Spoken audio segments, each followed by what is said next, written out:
Okay, hi everyone, and welcome to our collaborative podcast. For the past few weeks, the three of us have been researching, writing, and editing, trying to understand one key question: how does digital design transform an ancient myth into an emotional, embodied experience?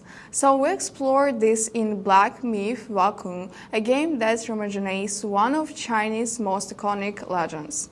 But instead of simply telling a story, it forced players to experience it physically, emotionally, and culturally.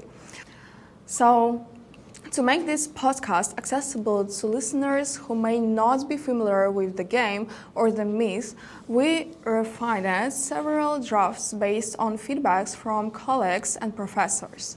We slowed down the pacing and clarified examples. So, today we will explore three interrelated lessons: affect theory, spatial narrative, and representation, and how they together reveal the power of digital design and contemporary gaming media. And this is definitely the smooth version of our intro, huh? Yeah, I agree finally. So let's start with what you actually feel first as a player affect. You explained this so well during our practice, so go ahead. Alright. Pixar describe the sensations that affect the body before the mind can even interpret it. Masumi calls this pre-personal intensity. Black Myth Wukong design is built on the principle. For those unfamiliar with games, imagine this: a giant armored creature swinging its weapons, the screen wraps, a red light flash, the base pounds your chest, and before you're even thinking about danger, your body reacts. That's a fact. Even outside of combat, the interface affect your sense, the quiet hum of wind, the distant echo, the slow creaking of the tree. You feel tense, even though nothing is being said to you. Okay, yeah, the forest sense is a perfect example. It's unpleasant even though nothing is happening yet. Yes, exactly. We refined this example based on participant feedback, as our previous version was too abstract. Now it's concrete. Affect directly connect your body to the method long before the narrative explains anything. Yeah, that's why even players far removed from Chinese culture still sense the myth. Exactly, effect universalizing it. And all these sensations become meaningful inside the environment that happening, which bring us to spatial narrative.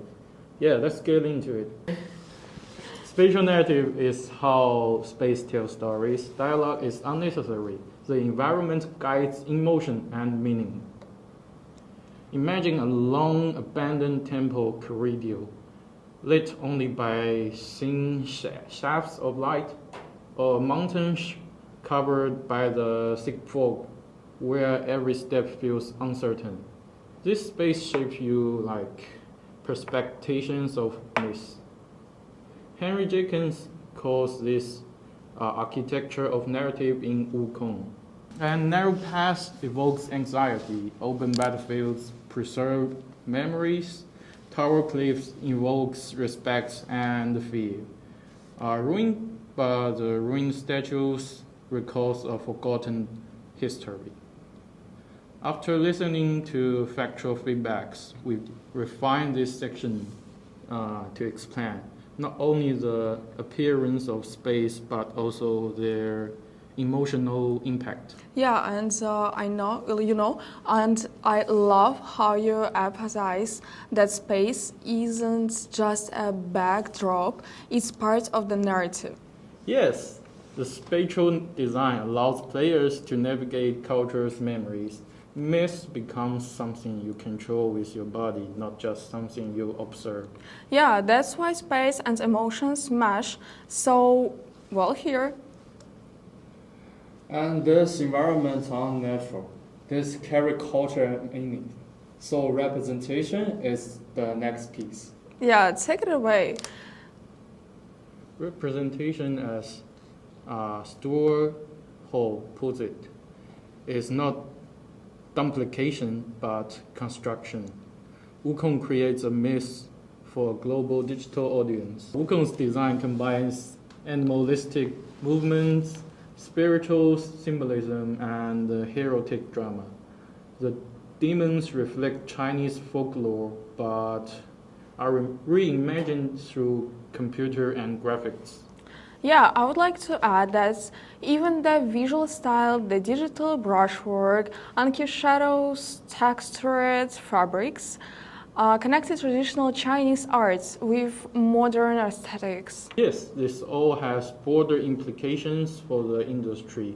AAA's Chinese games are reaching global markets with culturally specific stories. Historical, grounded in Western mythologies such as Norse or Greek. Yeah, so this was missing from our earlier drafts, I believe. The industry aspects give this section such weight. And this answers a more important question. Digital design doesn't just reflect myths, it reimagines cultural heritage on the global stage. Yes, this is the part that makes the analysis complete. So when you combine effect, space, and representations, the myth becomes something you don't just see, you inhabit it. So, exactly. So, coming back to our certain question, how does digital design transform an ancient myth into an emotional, embodied experience? Through affect, the myth enters the body. Through spiral narrative, it shapes the emotional and atmospheric journey. Through representation, it becomes culturally legible, globally relevant, and artistically relevant. So, together, these elements show that digital design does more than retell myth.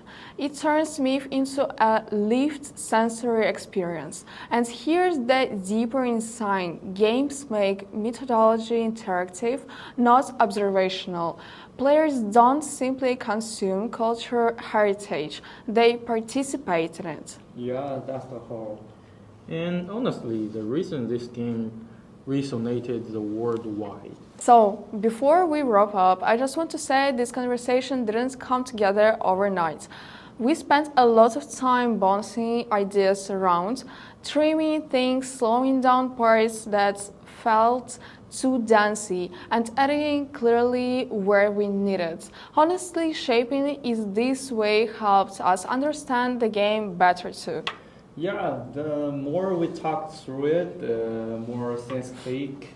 Some points only make sense once we heard each other saying them out loud. And turning it into actual conversations, not just three separate segments, made the whole thing feel more alive.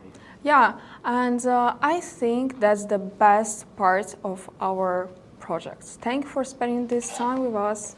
Bye.